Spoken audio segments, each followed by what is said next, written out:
I got nicked, I was in the newspapers. Chronicle here, caught with 2 mules. I was the mastermind, and they made a big thing out of it because it was the biggest seizure in Spanish history of pharmaceutical drugs. Valium I had, $250,000. Wow. Yeah, which is a lot. Yeah. It's a lot of tablets. I get you sleep. They say, why you got this much? I just said, because I can't sleep, brother. I got involved with a firm up here, and we were handling prostitution ring here. Nobody else was allowed to open up. If they did, then we would go masks and machetes and just close them down. There was a lot of hassle, but if any guys came in, pissed, didn't want to leave or didn't want to pay the girls, they used to phone us. There was 4 in our firm, and we'd be in the area and we'd just go and sort them out. And I guess you could step back and think, after all the shit I've done, Yeah. I could still open my eyes up and you're still there. Thank you. Yeah, I know. You know what I'm saying? Thank you, because I'm not alone, because I still have you. Hard, isn't it? Yeah. Yeah, it's one to think about on that one. Yeah, well, Mark's always been there. Nobody else. Fucking mental. 7 stretch I got on that. Blackmail, extortion, living off moral earnings, controlling prostitution, and some prize conspiracy to supply. Class A. I got caught with quarter of a kilo of coke as well in my glove compartment when I was at Laxy Daisy. Yeah. And I fucked up at the time. I've done some bad shit as well. It's that shit that affects me. Not the good shit I've done, because you can do good shit in an illegal way, you know? Yeah. But it's just the bad shit, you know? The stuff where I shouldn't have done that. You can't stop what's moving. I'm changing my life and I won't look back ever again. Today we have a special guest. We have Chet Sandhu. You guys have been asking me. I say to you, who do you want in? You guys kept coming at me, get Chet in. You know, today I've done this for you guys. I've got the main man here. He's let us into his home. I really appreciate you. Thanks for doing this with us today. Really appreciate you, mate. And you guys, yeah. Yeah. For even asking for me. I'm telling you, man, people are like, they're on you. When you do your lives, when you're doing your lives, you stand in front of the TV and you're doing your videos and stuff. People are intrigued by you, man. Yeah, okay, yeah. Take us back to the beginning, man. Where's it all start with you? Where does it start? Yeah. Born in Hitchin, Hertfordshire. Yeah. Parents were illegal immigrants. Well, not legal immigrants yet. They were called over to work back then. Yeah. In the 60s, 65, I think my old man came over. And started from there. I didn't speak any English. Moved to Huddersfield, went to schooling there. What's your heritage? Sikh. Yeah. Yeah, Sikh, yeah. But my old man, he was strict as well.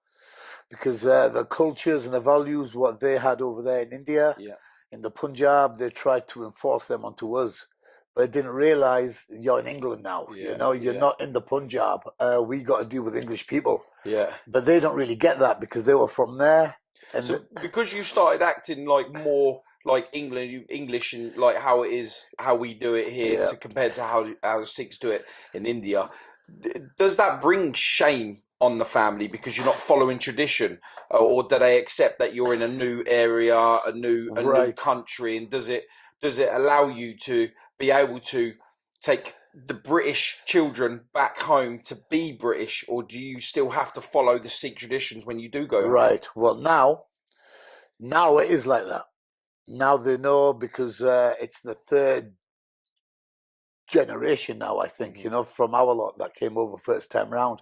So now it has changed. And so now they do have an understanding of how it is. But back then, when I was little, no, there was no understanding. If you did anything out of order, did this, did that, you were frowned upon, you were looked down on. They treated it the same way as they did back in India. It was the same styles. It only changed, I would say, in the last 10 to 12, 15 years. That's crazy, isn't it? Yeah, like because you're brought up in the UK, so you're going to be quite British traditions, Sikh traditions. Mind you, guys have a beautiful traditions, like weddings and stuff like that. It's just colourful as hell, It's absolutely great.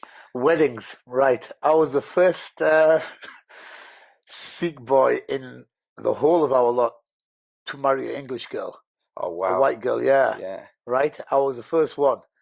And that was really looked down upon. There were certain members of the family who didn't even turn up because they thought it was that wrong. Oh, wow. Yeah.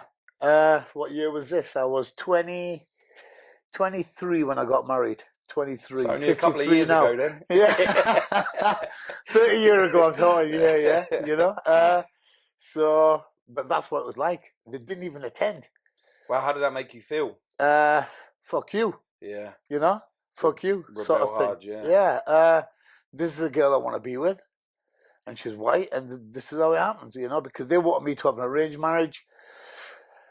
All that palaver, which I did second time round when I came out of jail on my second sentence. I didn't have an arranged marriage then. So how does that go down then? Because one, you've already been frowned upon. You should only be married once, right? So the tradition goes. And not only is it the second time you get married to a lady, which is arranged, how did the family look at that and think, well, hang on a minute, this guy is no good for my daughter because he's already been married to a white woman in England, and now this is the second time, he obviously doesn't want marriage, so I've got to entrust my daughter. That's really that strict, isn't it? Yes, but you know why? Because our family had money. Makes sense. They were from a poor family in India, right? Yeah. So to marry into our family, even if it never lasted and it didn't, for 8 years we were married. But she took a lot of money, siphoned a lot of money out the shop I had in her name. She was in charge, about 100K siphoned through there. Wow. Slowly.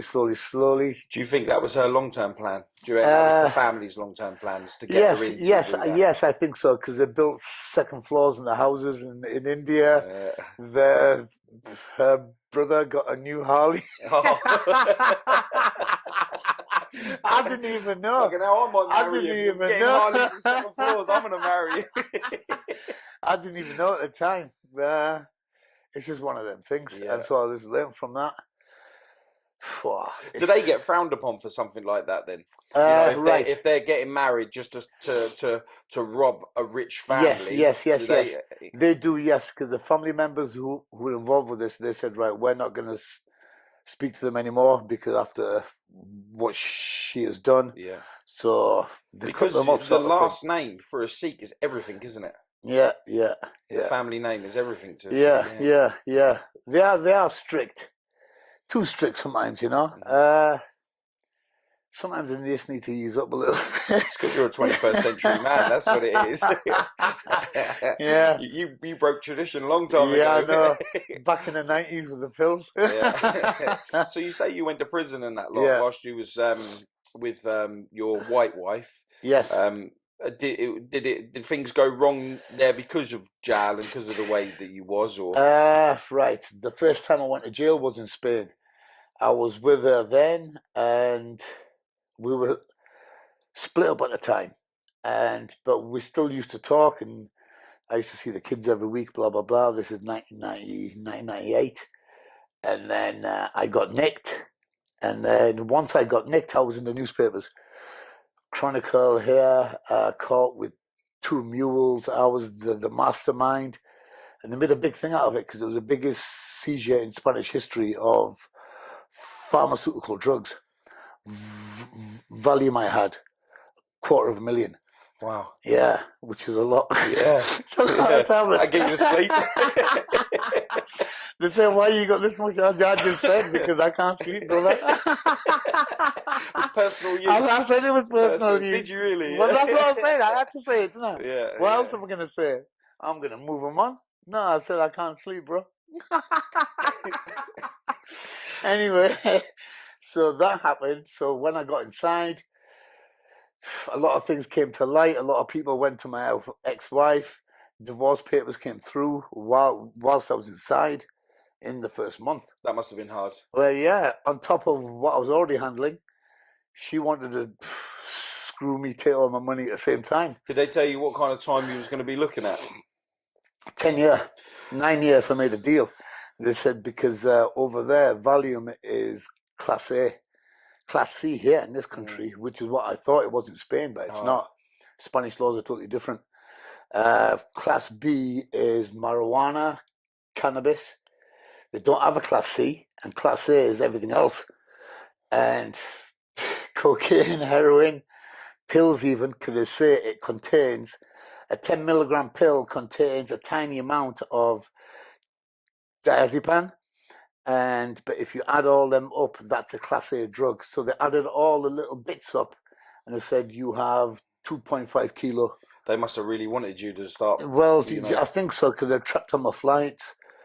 Interpol were like on my case. You must have been doing it for a while then. Well, yeah. Well, yeah. I don't want to say how long exactly. I know you don't want to say. I don't want people. I don't want you to drop yourself in that. Just add all the numbers up and think, right, okay.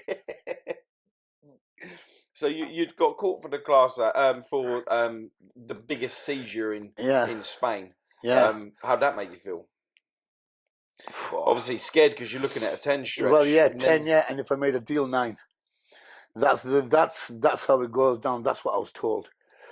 But to cut a long story short, I got this brief at the first. He was full of shit. Tried to get me bail. Didn't get bail. And then once I could learn Spanish, I spoke Spanish. I started to speak to the top heads there on my wing. there was only about 40 heads on the wing, but they were all in for drugs.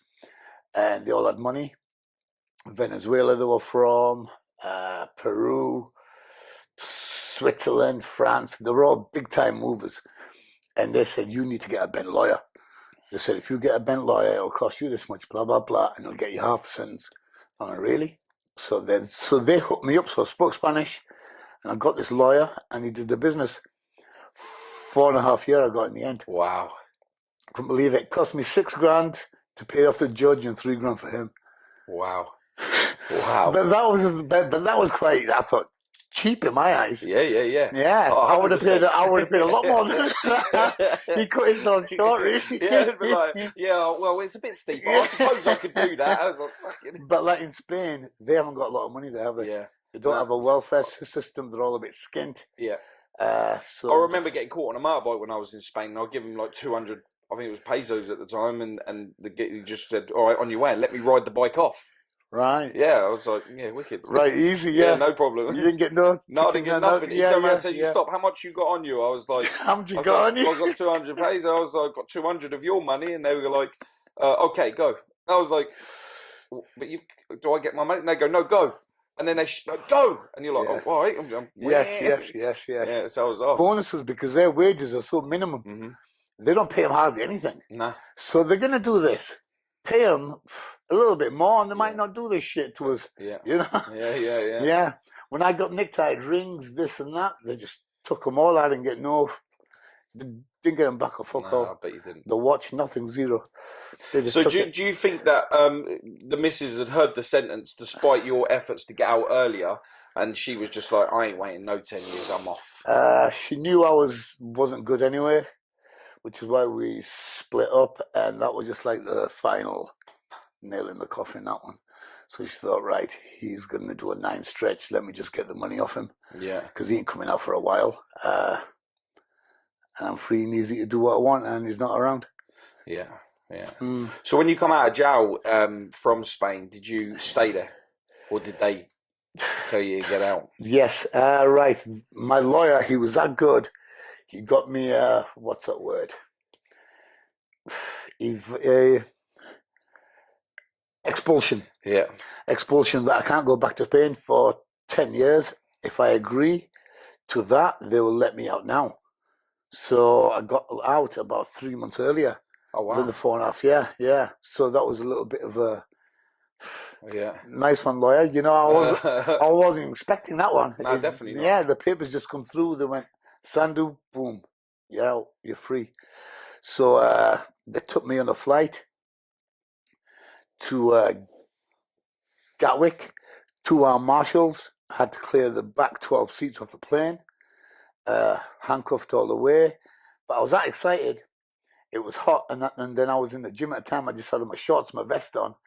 And when I was leaving, they were all happy for me, yeah? Some were a bit like pissed off, yeah? Because they're looking at big ones and they think, oh, he's going home. Yeah. You know that feeling, yeah? When they think, oh, he's going home if you don't like somebody, yeah? Yeah. But a lot of them were like happy for me and they went, right, okay, so all the gear I had loads of fun clothes, this and that. I gave it all away. But I didn't realize I just had my shorts and my vest and I'm going to Gatwick in February. Yeah, big mistake. He turned up. Everyone's looking at you as like, well, 12 seats has got marshals there. They cleared the plane. They're like, this criminal. You get back to the UK and everyone's like, what the fuck is this guy? I know. And then they opened the cuffs and they went, go. They went, is there any warrants for you here? I went, no, I don't think so. And they checked up and there wasn't. They went, right, they just opened the gloves up and they went, right, go.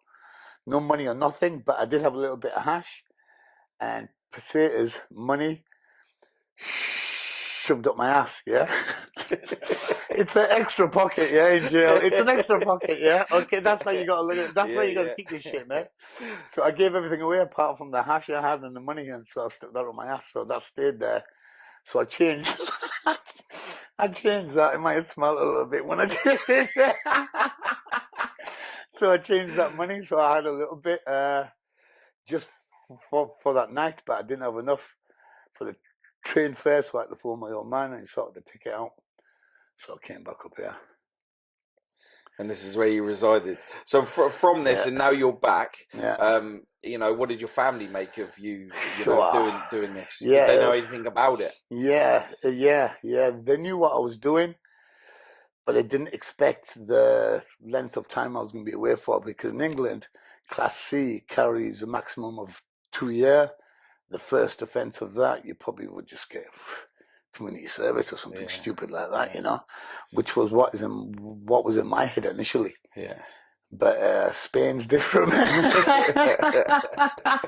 You learn the hard way, you know. You learn the hard way. One. Yeah. Yeah, cool. Yeah, so they frowned upon that. But what it was, I just got involved with like another firm straight away. They knew I'd been away. They knew he's okay to be trusted. He can do the business, this and that. So I got involved with a firm up here, and we were handling prostitution ring here. Nobody else was allowed to open up. If they did, then we would go masks and machetes and just close them down, which is what I got the second one for. So someone else tried to set up and we would close them down, yeah, because back then you had to advertise only there was no internet then. In the Daily Sport, you had to put the ads up, but all the ads were of our flats with our girls in them. Yeah. How we worked it, is 2 girls in each flat. We just charged them £60 a day, and we paid all expenses, and whatever they made is theirs. Some made £1,000 a day, but all we wanted was our 60, and that's it. And most of the time, they even used to say, "No, I ain't made the 60."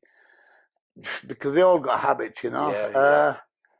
It was one of them, and there was a lot of hassle. But if any guys came in pissed, didn't want to leave or didn't want to pay the girls, they used to phone us. There was 4 in our firm, and we'd be in the area and we'd just go and sort them out, roll them. There was an associate of mine. I never used to want to do this, but if a bird, punter comes in, he's got a lot of money in his wallet.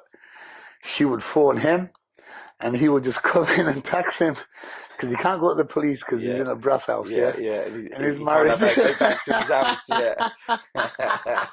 So he would do that, and I went, "Listen, why are you doing that?" I said, "This is business. He's got money. Yeah. He'll come back again next week." Yeah. But they're looking just for the now rather than the later. yeah. You know, which is sort of annoyed me. So that's what I worked with, and that all a bit fucking mental. 7 stretch I got on that: blackmail, extortion, living off moral earnings, controlling prostitution, and some prize conspiracy to supply Class A. I got caught with quarter of a kilo of coke as well in my glove compartment when I was I was at Laxy Daisy. Yeah. That fucked up at the time. Is that because you were taking the drugs and that lot as well? So Yes, was it just because you was living in such a powerful way that you felt like both. Yeah, it works hand in hand, doesn't it? It's surprising how much it can actually stop you from. Yeah, because I came out of the Spain experience. Yeah. I came out of that on top, you know. Yeah. And I felt really strong about myself. So I thought, right, okay, I feel boom. Let's go again. I don't know why I thought like that.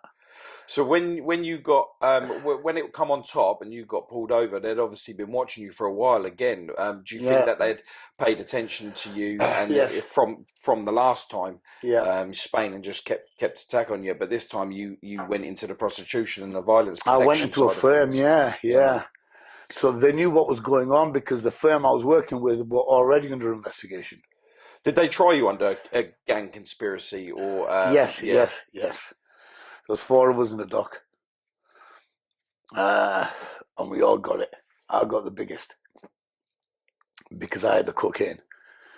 So, it was just one of the... And when I got a sentence, the police are bastards as well. I ain't going to tell you the story, but the right concept. They told me I got about 4 and this and that. Right, okay. But in the end, I just got that, big and bang. 7, he just threw on me 4. And most of that was because of the coke. Yeah. 5 for the coke. 5 for the coke. 5 for the coke he gave me. And I thought, well, I'll get less because I just made out I had a drug problem, career, blah, blah, blah. Sometimes when you do say that you got a problem, they do the blood test or whatever. They normally run stuff consect with everything. But with you, they didn't. They give you the 5 for the coke and then the rest for the prostitution and the handling. Yeah. Concurrent, I thought it might run. Yeah. But no, he gave me consec on purpose, just to teach me a lesson. And it did teach me a lesson, actually. Because after that sentence, boom, it's been all good, you know. Yeah. So so from there, you haven't been into trouble since? Trouble since, I've been arrested a couple of times. You know how it goes. Yeah. But nothing like sort of back inside now. Maybe a night in the cells for the odd fight here and there that you have that happens here. You know, just shit happens now. Yeah. And that's about it. Yeah, but you're on bigger and better things now, though, aren't you? Yes. Tell us a little bit about that. Right, Alpha CBD is my company. Right, how does that work?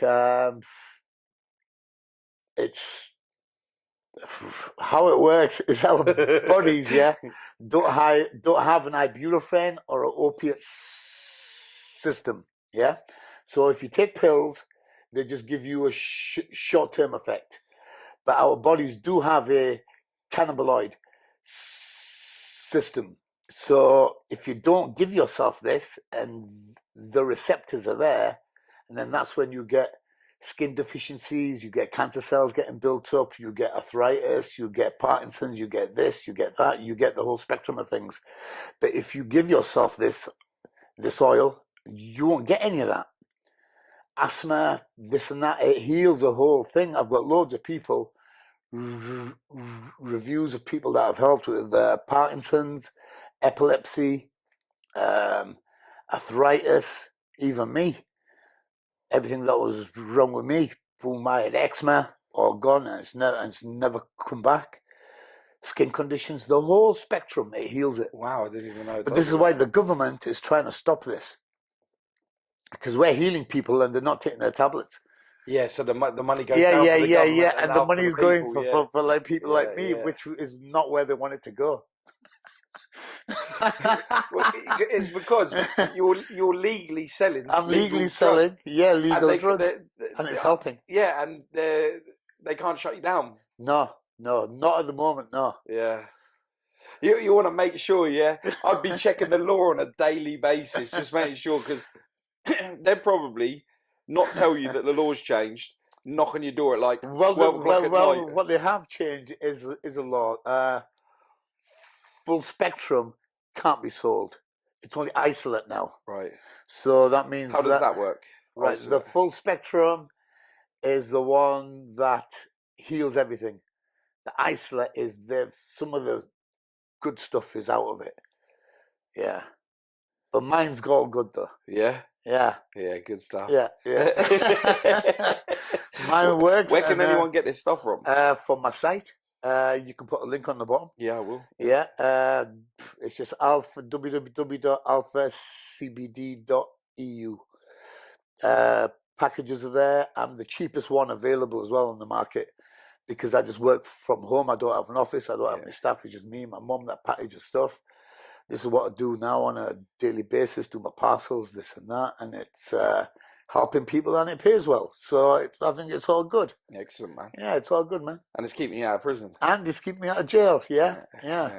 So with this new you and this new venture of how you're becoming in that lot, have you ever looked back over, some of the things that you've done? Yes, and all the thought to time. yourself, all the time it comes to me.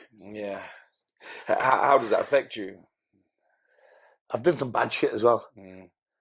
It's that shit that affects me.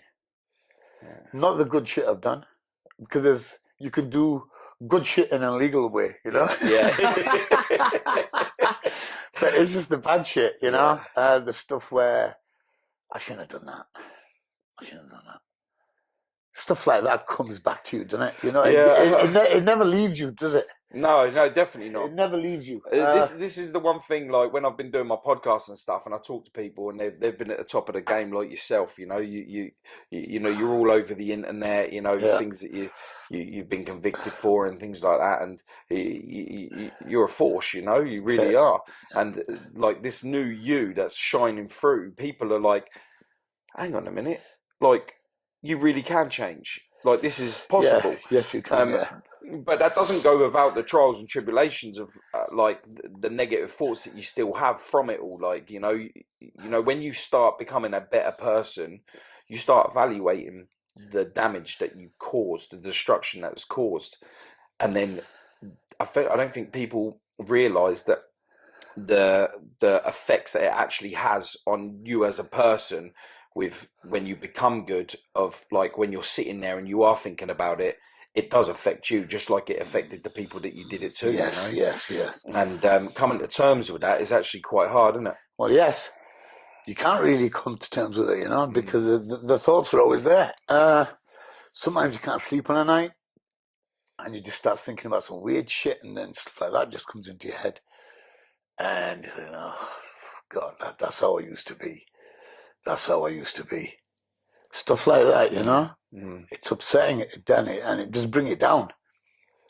You got to put yourself through that and think, let's start doing good. And it's amazing, like when you do start doing good, just how much better you feel, more of a buzz from it than when it is. When it's bad. Yeah. When it's bad, all you're thinking is bad as well. Yeah. All you're thinking, right, now something's going to happen to me bad. Because I did something bad. Yeah. And so it's just bad in your thoughts. And then you think, right, and then I'm going to do this bad to him. But nothing used to come back because of the firm that we were with. We were just like a force on our own. And we could do what we wanted. There's loads of stories about just the mad shit. It's just fucking crazy, some of the shit you used to do, with all the girls and this and that and the drugs flying about, going to clubs. Like footballers would be there in a queue waiting to come in. We would walk. They would tell the footballers to stand back and let us in first. Stuff like that, you know. And then you just get a sense of falseness, really. Yeah. You know, of like invincibility. Yeah. But then it just comes on you, boosh, and then you get hit with a big one. Yeah, I always find that when you're creating your own power within your head from visual aspect of seeing things like walking into the club before the footballers, people seeing you and not wanting to challenge you, like, you know, you walk into a room, they walk out, it gives you this false sense of security that you are the man. Yeah. And then when you're on your ass, or you end up in prison, or you end up, you know, rock bottom with your mental thoughts, you turn around to look for the people that is walking in the clubs with you, that you're buying the drinks for, that you're buying dinner for, that you're showing them a good time, and you're alone. You're on your own. There's no one around. And I don't think it's till you hit rock bottom, when you feel like you're at the top, that you realise that the people that you surround yourself with are not really your friends. No. They're not the people that's going to be there for you. Not really. They're not going to be... And the people that you've hurt along the way, i.e. family members, girlfriends, wives, anything like that, you step back and you look, they're the ones that you didn't think that was going to be there that are actually still there, you know? Like you say, you know, when you was doing all the bad and that lot, and you brought shame upon your family, you just said yourself, you're there packaging and you're doing it with your mums. Yeah. You know what I mean? She's there helping you out, you know? And I guess you could step back and think, after all the shit I've done, I can still open my eyes up and you're still there. Thank you. Yeah, I know. You know what I'm saying? Thank you, because I'm not alone, because I still have you. Hard, isn't it? Yeah. Yeah, it's one to think about on that one. Yeah, well, Mark's always been there. Nobody else. When I went to Spain, nobody even wrote to me, man. Yeah. Do you know all the ones I was partying with, having a free ride, but that's the real talk. That's the talk that none of them people wrote are not to me. understanding. None of them wrote to me, man. And your mum was probably the one fighting for you to get out and, you know, making sure that you was okay. Trying to. But over there, it's hard work. And then I got a second one here, and that, I killed her off nearly. So I thought I'd never do it again. Because it's not you. It's not you, we could go to jail. We can, how many years? Right, okay, I'll do it. But our mums can't, and the ones close to us can't. Because they feel it worse than us. That's what I'm saying. They're more in prison out here, knowing that you're in there, and there's nothing they can do about it. But we're inside and we're all right. We're in basic routine. You sleep, you wake up, you go to work, you have your food, you go for a walk, you do this, you go to sleep again, you wake up again, go to sleep again, watch Emmerdale Coronation Street, go to sleep again, have a wank, go to sleep again. It's just the same it's the same thing every day. And for us, it's quite easy. But of the people on the we ain't got no bills coming in. We don't have no stress of this to handle, that to handle, because they have to handle all our shit while we're inside. Yeah. But we don't have that problem. So that's why it's quite easy in jail as well. Yeah, and then because we don't realise how hard it is for them outside, you're applying pressure like, why ain't you done this? Get this done. Yes, and they're like, yes. You know, but son, I'm struggling out here, and you just don't think of it like that. No, you don't. You ask them to do this and do that, do this and do that. And they do it, try to do it to the best of their ability, but you can't but you don't think of that inside. Have you ever spoke to your mum about this? Not really. She just knows. I told her never go back. Is that truth? Yeah, of course. She believe you? Yes, because there's no reason why I should go back. Because I'm not going to put myself in a position to get myself a sentence where I do go back, you know. So that's good, man. I'm not involved in nothing like that. Okay, I might do something minor. Driving I don't know, this and that. You get a couple of points in. Shit like that. Bullshit happens, You know, like in our lives, shit normally comes to us. We don't go looking for shit. Right? It comes to us, and sometimes you just got to handle it, but make sure you handle it in the right way. Does being a part of the lifestyle that you had, and then breaking away from it, and becoming the success that you're becoming with your new business venture and stuff. Yep. You know, helping family out as well, like with your mum and that lot. Do you ever get the other people try and contact you? You know, and from the past being like, we need you. We know you're good. You don't talk. You do the time. You do the crime. No problems. Yeah, I do get a lot of people who contact me. Mostly it's people I don't know. Mostly people I don't know, and they like message me telling them, I've got this problem, I've got that problem, can you help me out? And I try and answer their calls. Yeah, I try and phone them up and to give them advice. Try and do what I can with that. People that are close to me, you fall out with family members and this and that. And I've attempted to like make up with them, but some of them just don't want to know, so you just leave it, you know. But the mainly people I help are people I don't even know, who come to me for like advice. They say, my son is like this, that. Can you have a word with him? He looks up to you, and then okay, I'll speak to him. So wow, people are coming to you, and your help is as a role model aspect. Yeah. What a turnaround. Yeah. What a turnaround. Yeah. Good for you, mate. Okay. Yeah. Yeah, that's a good thing because listen, this is the whole reason why I do the podcast and that lot, because it's all about like getting the people that were at the top of their game. Like, you know, you couldn't get, I mean, you know, you got the highest drug smuggle that come in from you went to jail for, you know, machetes and It was 11 years in total. Yeah. Yeah, and you've been there and you've come out and you're now helping people. Tell me that's not a powerful podcast. You know, like no, when people are looking over things, they'll be like, yeah, he's a gangster, man, I want to be just like him. But you're an ex-gangster that's now turned businessman and entrepreneur, and people are now viewing you even more powerful because instead of them going, yeah, I need your help to smash this person up, they're saying, can you help my son? Become a better person. And you're there taking the time to do it. Yes. There's nothing but respect there from me for that, mate. Cool. You know what I mean? And you keep pushing that way. Everything will come back into play for you. Yeah, people will start seeing it better. Yeah. You know, unfortunately for a lot of people will not let you forget your past. It doesn't matter how much good you do in the future. I know they don't. Yeah. I know they don't. Yeah. And I never understand that because I think to myself, you know, everybody's got a past, right? Everybody. Yeah. So, what about your past? Yes.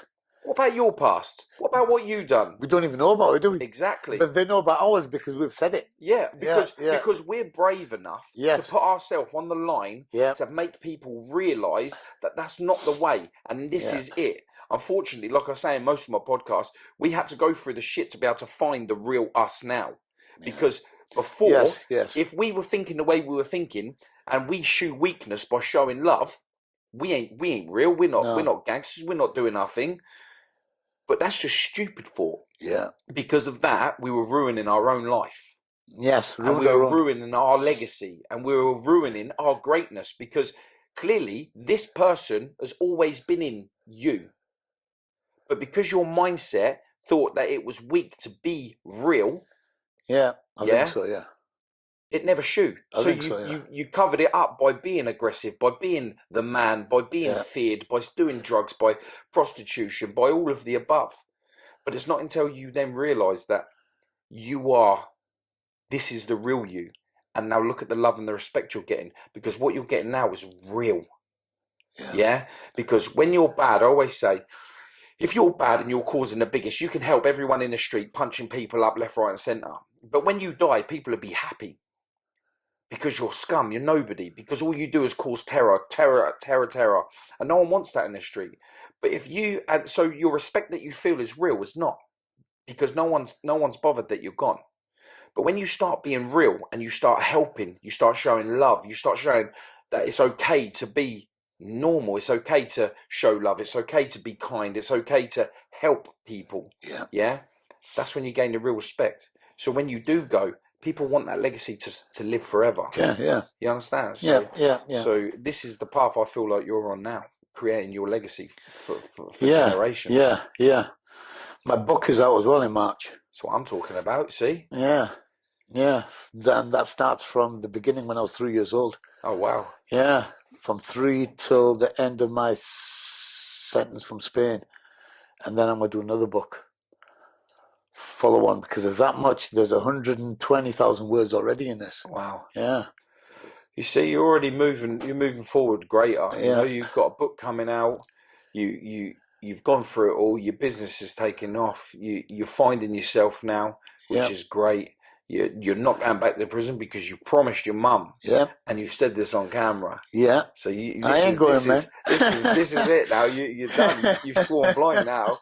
So this is good. Yeah. So when your book comes out and that, like make sure that you send it where the people can get it from and stuff like that. And I'll get it out there for people to be able to see this. Right. Okay. Excellent. So. Yeah. I'm working with Sean Atwood on this. Nice. His publishing group. So it's all getting done. Yeah, he moves fast, doesn't he? Yeah, he's okay. It was just a spelling, grammar, blah blah blah that had to be exactly the same corrected. As you, man. They said they had to make 20,000 changes. Spell checks. 20,000. It's 120,000 words. But there are 20,000. If you're anything like me, you'll spell it how you say it. So like people are like, "What the fuck is this?" Yeah. So that's out, and then after that. So when's that being released? He said about March. Do you know where it's going to be sold I don't know yet. I don't know yet anything like that. You know, I'll have to speak to Sean and the editors, see how we're going to do this, how we're going to push it. The title, we don't know yet. I did have an idea of one, but he doesn't think it's right because he says it just goes on Amazon search. People just search. You need to like put this in the title, put that in the title. Yeah. But I don't know. I think it's got to be what you want it to be, isn't it? Yeah, I think so. Yeah, I think so. Because I know when people are looking for things, but say like for instance, if you know, I haven't got a crime book by any means, you know, but you know, I think like with the title, I don't think anyone's going to be like, oh, I must get the title for that book. They're going to be typing your name in. I think so, yes. So they're going to be like Chet Sandhu, and then your book's going to come up, you know? This is what I wanted it, yeah? Self-made, dues paid. Love it. Yeah. I love that. And that has to be done. Tattoo I've got there on my arm of that, yeah? And nobody has a book called that because you have to call it a book what nobody else has called before. I think that's catchy as hell, you know? Yeah. I think so, but Sean goes, no, you have to put international drug smuggler in it or something. I went, no, not really, because this is about when I was like a kid. Yeah. I to be honest, I think I would go for more that title than the other one. Yeah, I think so. Because if anyone knows you, if anyone's going to buy your book, it's going to be off your name. Yeah. Not off just because it's like, another book about drugs, blah, blah, blah. Yeah. I like that title. Yeah. Say that again. Self-made, dues paid. That's the one, mate. Yeah. You need Rick to say, I've just been speaking to Paul. He agrees with me. This book has got to be called this and make it happen. Yeah. It's your book, man. Yeah. The toes on my arm. This is it. It's there. It's done. Yeah, I think so. I'll phone him up and sort that out. I thought this as well, but he said, no, do it like this. I went, no, not really. Not really. No. Thing is, like when it comes, I could probably see why he's doing it. You know, when you've got like Jews in the title and stuff, I get it. But you know, this is what you live by. This is you. You know, so I think you know, Chet Sandhu, controversial guy. Like you know, he says it how it is. He knows what he wants. It's you. Yeah. The book is your story. Yes, it's your life. And my title, I think. Yeah. And I think it needs to come across as you, and that's something you'd say. It's something you've inked on you for life. Sure. Yes. Yeah. I want to see that title on the book. Cool. Yeah. So do I. That was my thing, you know, in my head. Then I was told to change it. But never mind, we ain't changing it. Sure, man. Sort this out. We've got to get this title because we'll sort it out. Yeah, he's got to get it done. Sure. Come on, man. Come on. Let's get it done. Yeah. Man, I absolutely loved podcasting you today. It's been absolutely amazing. Is there anything you'd like to add to any of this? Add to it? I don't know. What did we leave out? What did we leave? It was a bit of a fast run through it, but the thing is this, glamour, crime, gangsterism, being the top guy, it just gets you nowhere at the end of the day. It gets you a fucking nothing, does it? It gets you nowhere. I'm glad you added that. Yeah. I'm glad you added that because, you know, despite all the glory of it being on the streets, once you come off of the street, once you stop it, somebody else is ready to take your space. Yes. So you're only going to be a face until you die or you spend the rest of your life in jail. Yeah. And that's only going to be with the boys in jail. Outside, you was just a problem that will slowly be forgotten about. Yep. Because as soon as you're off the street, somebody else gets put in place. That's what people are living this crazy legacy to leave behind for being the baddest person on the street, and not realizing that if you died right there and then, somebody else will stand straight in that spot. Yes. They'll pour a bit of drink. They'll have a smoke or whatever to you that night for a couple of weeks or whatever. Yeah. But then from that, the new legend stands in place. That's right, and that's what happened in our case. Once we all got nicked, our gang, we were controlling the whole area. Everybody just started to do their own thing. Yeah. There was nobody enforced then. But the police, we had a copper as well in our case. He was giving us information. Oh. And his benefits were just to have sex with the brass. That's all he wanted. He didn't want no money. He used to he was involved. He got a 7 stretch as well. Because the judge said, I can't give you any less than what I give them. And I got that, and then he got it as well. Wow. He said, I can't give you any less. He said, because you're supposed to be a law enforcement officer. So the officer got caught as well? Yeah, he got caught and all for giving us information, yeah. Wow. Yeah. There was something I was going to say about that. What I started off about. I don't know, I forget what it is now. But anyway, he was involved in the case, and that's what happens. So... Was his thing just strictly just giving information, or did he get stuck in with a lot of the crimes? No, just info. Tip-offs on raids. You're going to get a raid tomorrow by the police, blah, blah, blah, and then we'll just get out of the flat. How did they know? Did someone turn him over, the cop, or was it... Oh, this is another story. I don't know if he's alive or dead now. But he had a couple of girls who used to work for him, but he was bad. He used to treat them bad, pay them in heroin, and he was bad to them, beat them up, rape them. Anyway, the girls were sick of it, so they went to the police, accused him of rape. So he got charged with rape and holding them hostage and this and that and hurting them. So then he turned grass on us. Because he was looking at 22 years. 13 he got in the end. He made a deal for. So from 22 to 13, because he handed all us in. Threw all us in. Was he part of it? No. Well, one of our firm let him work because he used to be his mate at school. And he says he pays us £300 a week anyway to operate. So we said, okay, if you pay us that a week, and then you can work. But he's the one that ended up turning the grass. Wow. And has anyone seen him since? No. When he came to court, he had like black lines all over his neck where he tried to kill himself, but it didn't work. Don't know where he is. Is that because he didn't want to serve his sentence, or was that because... Yes, I think so, because he was in for rape and he was in for turning grass on us. So it's a double whammy, isn't it? Yeah. It's a double. You don't want to be... Did you end up in the same prison as him then, did you? No. He was in a totally separate place. We went to the same prison, but in... Different wings. Different wings, all of us. They put us all separate. Until the case. And then we just got... How long was you on remand for before it went... Over a year. Oh, wow. Did that come off your sentence? Yeah. So... They're sort of slowing up on that now, the time you serve on remand, especially anything to do with knife crime and that, they tend to slow up. So if you're in there and it takes you a year, that don't even come off your sentence.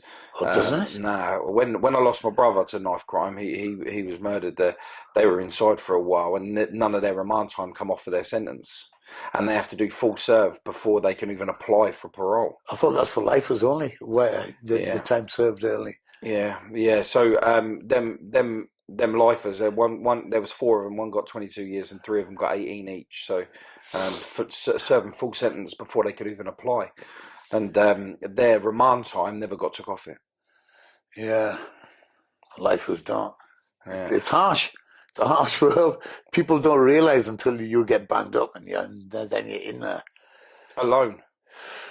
Yeah. And watching and listening to your family struggle on the outside, and Yeah, I know. having to Yeah, deal with that. and you can't do nothing about it. Yeah, and there's a lot of people who I know. It's happened to a couple of my cousins, where they've been in jail and stuff, and their mums have died whilst they've been in jail, or their dads have died while they've been in jail, and some have not even been able to go to the funeral because they wouldn't let them out because they were a risk. Yeah.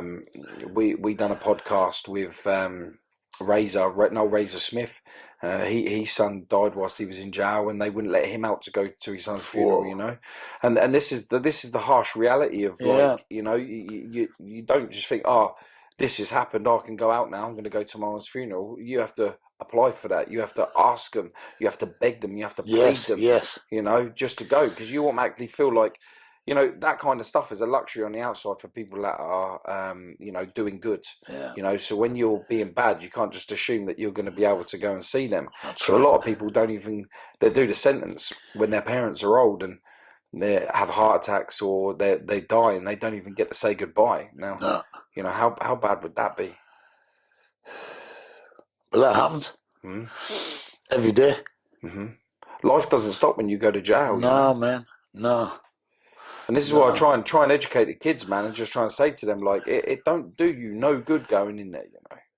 You need to start doing things in a positive way, because I'll tell you what, the money that you make illegally, you can make legally. Yes, you can. Yeah. You've just got to put a little bit more effort into it. Yeah. It comes with less paranoia. It comes with not having to worry about going to jail. It comes with so many more benefits. And of course, so when you live the fast life and you're doing it, you might make extra money, but because you're being flashed, because you're being fly, you waste it all. So you're no better off. Yeah, that's right. Yeah. And the occupational hazards involved in that life are immense. It's not an easy life to live. And you're right. It all just goes as well. Yeah. Fast cars, alcohol, partying, women. It's all gone. All of the stuff that you wouldn't be left with. Yeah. Once you get caught, you ain't left with any of it. Because, like you said, as soon as you went to jail, your life just left you. Yeah. And then you come out to get back into it again because there wasn't nothing there for you to come back out and just to go right. So you end up falling back into the cycle again. That's what happened. Yeah. But this time around, no. I got a bit of help, and so boom. With the houses, we've done houses as well. Tenants we have, property management, blah blah blah. That's what I was doing at first. So, and now this. So it's all good. It's all been good. I just don't want to go back there. That hole, man. Just don't want to go back there. It's the worst thing in the world for me now. Yeah. It is. Yeah. Yeah, we ain't getting any younger, are we, mate? No. 20's okay if you do it in your 20s. If you have to fucking do it, you're fucking okay. Doable at that age. In your 30s, but then not in your 40s and 50s, it's not. There's a lot of better things in life. Oh, 100%. And I'm glad that you visualise that now and you've got drive to be able to push forward for a positive life. Yeah. Because, man, you've got some big things coming. Absolutely big things. Yeah. You've got your book coming out. Your business is taking off as long as the law stays right. Yeah. with the CBDs and stuff, and that's flying. You've got what other stuff you got coming? Netflix as well. They want to do a thing on me. Yeah. But they want the book out first. Right. Yeah. So they say your story is quite original. Unique, of like an Asian boy moving up. I was going to say, is that down to culture? Back in the 80s, when your story had never been told like that before. That's why I think the book should be called that. Yeah. So there's a lot of things in place, yeah. But I'm a bit laxy-daisy as well now. I don't push it that much, I should just sort myself out and get on with the job in hand. Well, think about how fast you used to live, right? Yeah. Yeah, you was moving so fast that you was willing to lose the time in a negative way, jail. Yeah. Now, you need to move the same speed, but in the positive direction. Yeah, I you're know what going. you're saying, yeah. Because can you imagine if you had that drive and hunger, Yes, now. what you had then, now? Yeah, now, yeah. Oh my God. Yeah, I know, yeah. You'll be on cinemas, mate. Yeah, Like, yeah. this Netflix thing's going to be big for you, though, Yeah. man. Yeah, I think so, yeah. Yeah. Back then, I was just on it. Pakistan, Taliban there, Al Qaeda, I'm Sikh. If they find out we got money, they're going to take you away, hold you ransom. There's nothing you can do because they work alongside the feds. There's nothing you can do because the feds are the Taliban. Over there, if you want anything done, if you want anybody killed, you go to a police officer.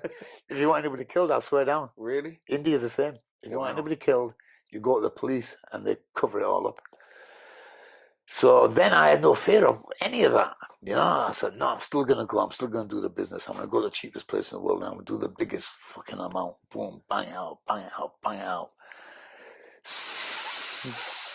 6 weeks, every 6 weeks I was there. Boom, boom, boom, boom. The chief of police, the chief narcotics officer, I got paid off. Had everybody paid off. I was on like, I thought I was King fucking Kong. Dog with two dicks.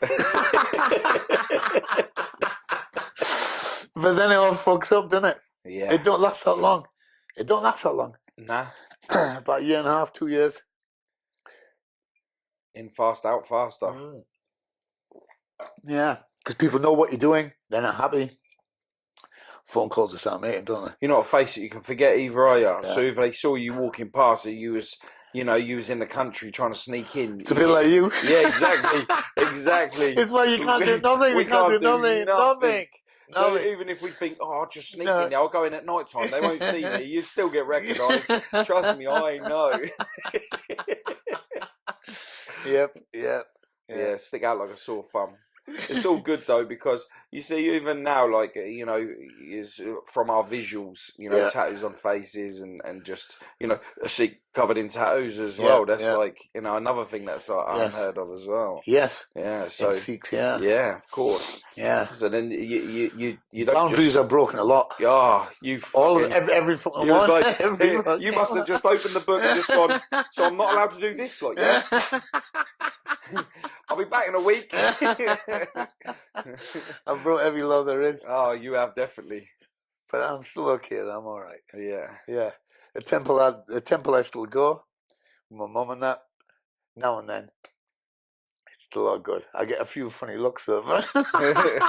What's your mum like when you're walking into the temple and that, like, this place? Proud that her son has come. Yeah. Is she happy that you stepped away from it? Oh yes, You've reinvented you, and yes, modern day Sikh. Yeah, modern day Sikh. I hope so. To the other Sikhs look at you and just think, oh, I wish I could just fucking go and get the tattoos like you. I like it. Yes, they do. Yeah. A lot of them are scared, and then they have them on the legs, so their dad doesn't see them. Yeah. And these are men in their 30s. Because it's like, you can't have a tattoo. I tattoo a few Sikhs in the shop, and like when I do them, they tend to keep them quite well hidden, don't they? Yeah, they keep them quite well. Arms, they wear long t-shirts and stuff when they're around the families. Yeah, stuff like legs. Yeah, it's frowned upon. Oh yeah, big time. I don't know why, man. They need to wake up a little bit. I think with moving with the times, I think especially here in the UK, it is fast moving. People are changing on a daily. A lot of people are mixing cultures now. It's just, and they've been doing that for years. But it's not unheard of for, I don't know, you to bring home an English girl. You know, like same for me with. Now it's all cool, yeah. It moves fast here, but unfortunately, in some of the other countries, they try and keep that the blood form pure. I think that's what it is, isn't it? Yeah. And I guess that can make you rebel in ways that you have. Yeah.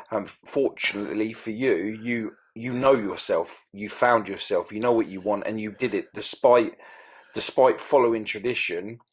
Yeah. You wanted to make you happy, and I think that's what's important. You know, it's not forgetting about you, because a lot of people, they tend to wait until they're, I can't until my grandparents are dead, or I can't until my mum and dad's dead. And it's like, God, you shouldn't be wishing on that. I'll get a tattoo when they're dead, like waiting. So that's what I'm going to do, you know. It should just be like, you know, you do your thing, innit? Yeah, of course. Yeah, good for you. It's the only way to do it. 100%. Yeah. Loads of things I was the first Sikh to do loads of things, everything. First one to get to go inside, first one to marry a white girl, first one to do this, first one, everything. Just bad. Yeah. So I thought, if I'm bad, I'll stay bad. But that was my thinking back then. Yeah, do you think that's why some of the family don't talk to you anymore? Yeah. They think he's just fucking bad element. Still bad element. He won't ever change. That's how they think. But let them. You know, I'm cool with that, and I'll just speak to the people who want to speak to me. If you have your old views and you want to stick in them views, and then why should I try and change you? Just leave it at that. Yeah. Culture, huh? Yeah. It is a strange one. I understand it, but it's something that I'm glad that you understand, and you've still managed to find yourself. Yeah. For you, it's good. Yes. Well, it's important.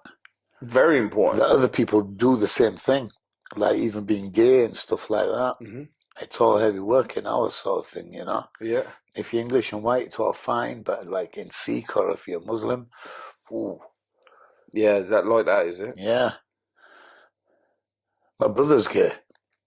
Yeah, So I had to handle all that as well, you know. Fucking just mental. How did you cope with that? Difficult at first, because back then it was like unheard of. Is this when you was in your prime, given like when 70s, you was your I'm angry talking self? about. Yeah. Well, no, this is when I was at school. He went to Manchester University when he was 17, and I was only 12 then at the time. So after that, he was out of the house. He went to Manchester because he knew he was gay and he couldn't stay in the house no longer, so he had to make a move. So he went, and then, but everybody knew, and I used to get a lot of shit off that as well, on top of the other shit I was getting. Do you think that's one of the reasons why you started rebelling a little bit? Yeah. I got a lot of shit off a lot of things. We had no money, second-hand clothes, a stutter I've got. My brother was gay. It was all like, it was a nightmare when I was a young'un. Nightmare. And then when we come up here, 15, it got even worse, just getting abuse up here of people, because we were the first Asian guys up here back in 1984. And that was hard work up here. So it was it's just been shit. Shit upon shit upon shit. It's just, hopefully now it'll change. Has changed. It's not like it used to be. It's fine. I think.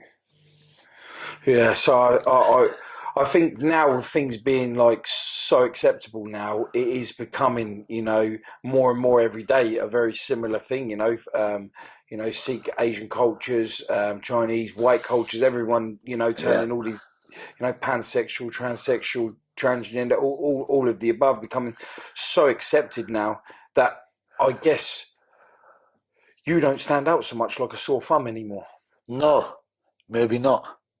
So it's almost like, and the thing is, you could turn around and hate that a little bit yourself, because if you think about it, yeah, you had to go through so much shit for just being. We were the first ones. Exactly. We were the first ones who do it. Yeah. So when you come as one lot. Now everyone, when they start coming out, they're coming out as crowds. Yes. There's marches. There's everything. So you want to sit there and go, fucking. That wasn't. We never had marches. So we easy. couldn't just It's come so out easy, like. but it's so easy now. This is why everything now is like totally changed. All the adverts are changed. Everything's changing. There was even some on the news that you got teachers now. You can't call them Miss or Sir. Yeah. You got to call them what is it? Teacher. And that's it. Teacher or man or woman. What's all? I don't know, but it's all. What the fuck? Just leave it as it is. Why you just leave things as they are? Oh, yeah. Why you just leave things as they are? You know what's wrong with leaving it as it is? Calling it Miss or Sir. What is wrong with that? Yeah, I don't get the Miss and the Sir thing because you know, I guess, you know, from centuries and centuries you get married, you're Mr. or Mrs. and Sir and Miss, and I don't understand all that stuff, but you know, we move with the times, and if that's their preference, but it seems like they're forcing it down your throat, so in a way, doesn't it? Yeah, it's all changed. But it's funny when you're younger, then you see all the changes all the way through. Wow. Yeah. Crazy shit. Yeah, the world we live in today, mate. Yeah. I don't think, like, now you could do what you've done back then. I did no impossibility, because that was before Osama, before he did all what he did with planes, and then planes then were laxy-daisy, you know. You could do what you wanted on planes, but back then, take what you want, bottles of drinks, remember? Yeah. GHP, we used to have it in a liquid form. We just used to get wrecked on the floor. That was legal. You could take a bottle of liquid like that. You could take anything. You could take anything on a plane, man. Yeah, now there's nothing. So I think being able to transport the way that you used to is definitely is slowly becoming non-existent. Yes. You know, you got to try and figure it out in a different way. Yeah, if everything's changed, there's no way that you could do what you've done back then. No. So the gangsters is what people would look upon back in the olden days is slowly dying off, which is breeding this new generation of knife gangsters. Yes, you know, and things like this, and you just think to yourself, what happened to being able to use your hands and just take a punch? You know, like at least you can go home, think about it, and then go back for a second time. You know, all this knife crime and stuff that's happening, like you just can't be anything now, because you might have everything and it'll be some 14-year-old boy waiting for you by the wheelie bins with a knife just ready to take it all from you. You know, where did that pay? That you could be the toughest man there is going on the street. You know, kids are taking these people for nothing, for absolutely nothing, and they're getting caught. Yes. They're willing to give up their life to play gangster now. Either they're in debt to these people who tell them to go and do a job like that, because they've been giving them this and that, and they haven't paid them. Right now, you got to go do this. Yeah. Or they're getting paid and they just want to be a gangster anyway. Yeah. It's 50-50, isn't it? Mm-hmm. Some of them just want to do it. Yeah. Which is quite... Yeah, I don't get it. I'm just like, oh, all right. Yeah, really? Is that what you want to do? Yeah. Yeah, it's mad, mate. Today's generation of you think about it, like 20 years later from where you was to now. Yeah, we're podcasting. Yeah. Where is 20 years from now for them? Yeah. What are we going to be podcasting then? That's what things. What are we going to be podcasting? Oh, you ain't a drug smuggler. You haven't, like, all of the podcast in 20 years' time is going to be of, oh, yeah, well, I took a knife out and I stabbed someone and then I went to jail for 20 years. It's all going to be about and that's going to be your podcast. It's going to be about people killing. Yeah. Oh, is that it? Oh, yeah. So the podcasts are going to go from hour to 3 hours long to 15 minutes, you know, like that's the next generation of what we've got to to think. And we're not, and this is the other thing, we're not glorifying what we did. Yeah. We're raising awareness of what you shouldn't do. You shouldn't be like me. You shouldn't do this. You should be like me now, you know, with a positive message, with the right message. Yeah. This is what you should be like, you know. So when we come and we do the podcast with yourselves, people want to know your story and then how you've gone from A to B, you know, from the negative to the positive. And that's what this is all about, you know. But like 20 years' time, there is no negative to positive because you haven't done anything. What you've done is you was a coward. You took a knife out the front. Yeah. You killed someone and then you got caught the next day. Like, that's it. Like, yes. What is that about? Bank robbers now, they don't happen, do they? No. There's no bank robberies, there's no this, there's no that. It's just snatch and grab and stab and grab. Yeah. Yeah. That's about the story, isn't That's it? it. That's what you see in the fucking news. I think the role models for change for what it is slowly getting smaller and smaller. Yeah. And this is our duty as especially my duty as a podcaster, is I want people to see this and see that stuff doesn't work, and you need to now move forward with what we're now progressing and powering output out there. That's right. Yeah. And I'm glad you're a part of that message, man. I really am. Cool, So cool. I really appreciate you today and taking the time to be able to do this with us. I'm glad I've done the drive up from down south all the way up north. Nice one. Thank you for that. No, Cheers, man. it's absolutely amazing. I appreciate your time in that lot. I love this podcast, and I'll get all your details on it. If guys, you've asked for him, you got him today, you know. So okay, I hope I was all right, guys. Yeah, all right. You're the man. Yeah, okay. we get out there. Sober version today, you got. You got a sober version because they hit me up early. This is why. I love it. I love it. Yeah. But thanks, mate. I really appreciate it. Thank you so much. And you, brother. And you. God bless. All right, guys. Thank you for everything.